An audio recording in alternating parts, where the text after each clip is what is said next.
자, 3주 만에 다시 10%대로 하락한 윤석열 대통령 지지율 그리고 정당 지지율 먼저 살펴보겠습니다. 한국갤럽에서 조사했고요.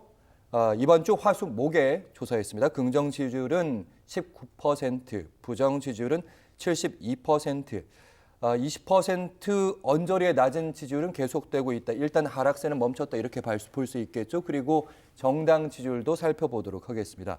표본오차는 플러스 마이너스 3.1%, 민주당이 33, 국민의힘이 32, 조국혁신당이 5, 개혁신당 3. 예, 이렇게 나왔습니다. 오늘 주목할 만한 것은 아무래도 이제 국민의힘 지지율, 다운 게시판 논란이 있는데도 불구하고 올랐다. 이 부분인데 일단 전반부는 짧게 총평, 대통령 지지율과 정당 지지율 살펴보도록 하죠. 일단 대통령 지지율만. 지난 MBS 지표조사 지난주에 나왔을 때만 하더라도 윤 대통령 지지도가 반등을 하는구나. 이 G20 외교 뭐 이런 게 아마 좋은 영향을 미친 것 같다. MBS 지표조사가 이제 캐스터 리서치라든가 뭐 엠브릭 퍼블릭 그 코리아 리서치 한국 리서치 4개 여론조사 기관이 한단 말이에요. 그것도 면접조사입니다. 갤럽처럼. 그리고 응답률도 꽤 높았어요. 15%가 넘었는데 윤 대통령 지지율이 27%까지 나왔거든요. 얼마나 놀랐겠어요. 그런데 막상 그 다음에 갤럽 뚜껑을 여니까 그대로 다시 20%. 그런데 이번에는 다시 또 주저앉아서 19%. 예.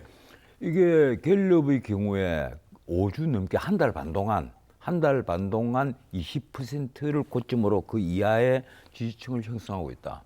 그리고 이 부정평가를 한 윤 대통령에게 반대하는 층이 놀랍게도 70%를 꾸준히 넘었다.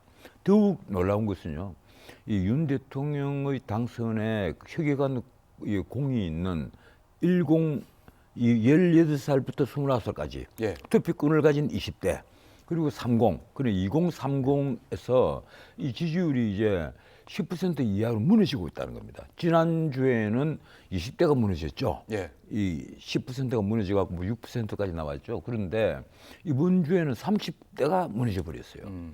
그리고 그 앞에는 40대가 무너졌고. 예. 말하자면 20, 30, 40, 50까지 전부 다 20% 이하란 말이에요. 이번에 50대가 아마 15%에 지나지 않을 겁니다. 그러면 우리 사회에서 아이를 키우고 지금 일을 하고 열심히 막 다니고 있는 이 많은 사람들이 우리 사회의 주력 부대가 윤 대통령을 보면 전부 다 외면을 한다. 지지하는 사람은 불과 100명 중에 11, 30명. 그리고 반대하는 사람은 5명. 네. 뭐 이런 식이에요. 그러니까 뭐 4배가 넘는단 예, 말이에요. 10명 중에 1명, 10명 중에 7명 이런 균형이에요. 아니, 4배가 넘어요. 4배가. 그렇죠, 그렇죠. 반대자가 예. 길거리에 10명이 서 있으면 뭐 60대, 70대를 빼고 10명이 서가 있으면 지지자와 반대자를 딱 나누기로 했을 때 예. 이쪽에 1명이 이쪽에 4명이란 말이에요. 이러니까 사실은 정권의 뿌리가 흔들리고 있다.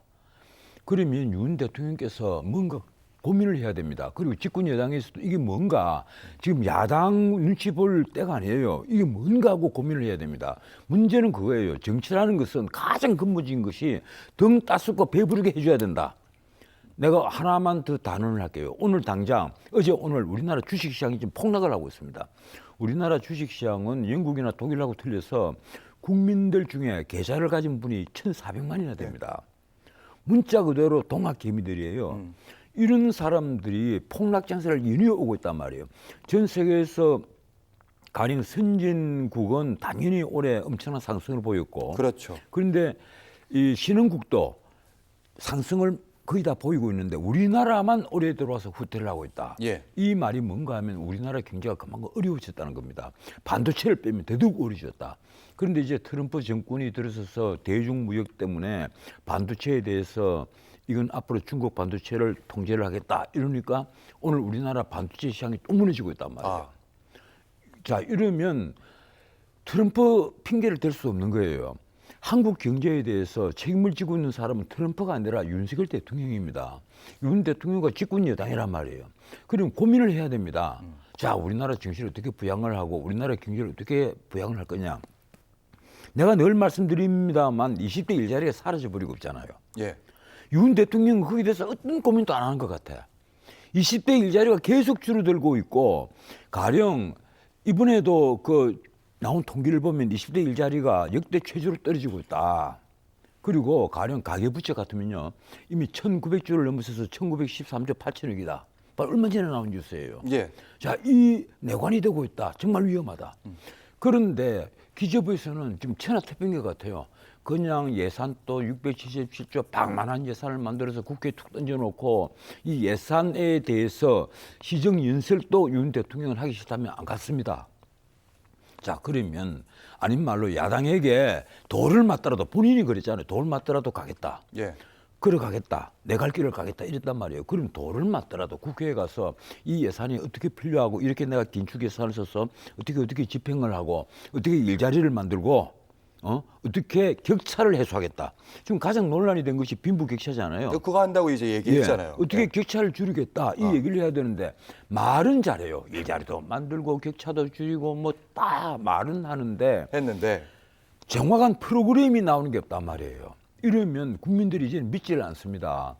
왜 그런가 하면 지난 2년 반 동안 일자리가 줄어들었고 소득이 줄어들었고 그리고 격차가 더 벌어졌기 때문에 지금 정확히 말하면요. 하위 20% 그 1분이라 그러거든요. 예. 1분위 중에 적자 살림 10가구 중에 6가구입니다. 그리고 2분위, 3분위 올라갈수록 이제 적자 살림의 빈도 조금씩 줄기 시작하는데 3, 4분위 비교적 우리나라에 잘 사고 있는 중산층 예. 6가구 중에 한 가구가 지금 적자 살림이에요. 신문에 나와 있어요. 그리고 상위 10가구 중에 한 가구가 상위 10%도 적자 살림입니다. 그래서 토탈에서 4가구 중에 한 가구가 적자 살림입니다. 24.4%. 결국에는 예. 예. 어제 그저께 나온 신문에 나온 알겠습니다. 자료입니다. 예, 예. 이 통계를 우리가 무시할 수가 없어요. 적자 살림이란 말은 세금 낼 거 다 내고 뭐 공과금 내고 뭐 내고 그다음에 내 가처분 소득보다 쓸 돈이 더 많다. 그러니까 들어오는 인컴보다 나가는 돈이 더 많다. 그러다 보니까 대출 받게 되고 대출 받게 되고 그다음 빚 늘어나고 빈곤층은 예. 금융기관에 가서 대출 못 받으니까 빈곤할수록 이자율이 높은 대출을 자꾸 받게 됩니다. 그래서 최빈층은요 문자 그대로 일수돈을 쓰게 되고 한단 말이에요. 그 사람들은 정말 살아가는 게 고통스러운 거예요. 악순환이 반복된다는 그걸 말씀. 대통령께서 알아야 됩니다. 본인은 지금 따뜻한 방에서 누워 자고 따뜻한 음식을 먹겠지만 저 극빈층이 하루하루를 살기가 얼마나 고통스러운가. 20대가 일자리가 없으면 하루하루 정부를 왜 원망하게 되는가.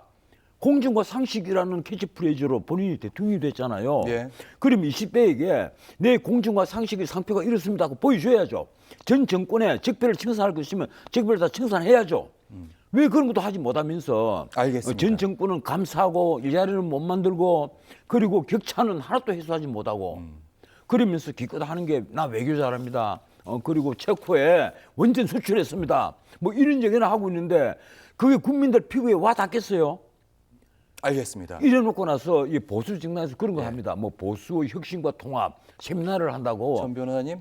내가 한 말씀만 더 드릴게요. 맞아 듣겠습니다. 그래서 예. 내가 주제 발표를 해달라. 내가 가서 그런 얘기를 했어요. 등 따수고 배가 불려야 되는데 우선 배가 고프고 추운데 무슨 보수가 있고 혁신이 있고 통합이 있느냐. 그런 거 알겠습니다. 없다. 알겠습니다. 정말 정신들 좀 차리고 똑바로 우리 사회를 똑바로 봐라. 알겠습니다. 방금 전에 이제 부정평가 1위. 예. 경제 문제 얘기하셨습니다. 경제 민생 물가가 경제. 예, 사실은 지금 김건희 여사 리스크가 지난 5주 동안 1위를 했잖아요. 1위 했는데. 그리고 그 뭐 1% 차이로 경제 민생 물가가 늘 2위를 했는데 예. 그 경제 민생 물가는 윤석열 정권 출범하고 나서 늘 부정평가 1위였어요. 그 말은 뭔가 하면 일자리 안 만들어지고 고물가, 고금리 이 문제가 사실 빈곤층에게 엄청난 타격이란 말이에요. 알겠습니다. 돈 빌려 쓰는 사람은 가난한 사람이 돈 빌리지 부자가 돈 빌리겠어요? 이해했습니다. 그러니까 고금리가 얼마나 그 위협적인 요소가 되겠어요. 알겠습니다. 마침 때마침 이창용 한국은행 총재. 예. 거기서 금리가 내려갔습니다. 3%. 2달 연속 내렸죠. 그렇습니다.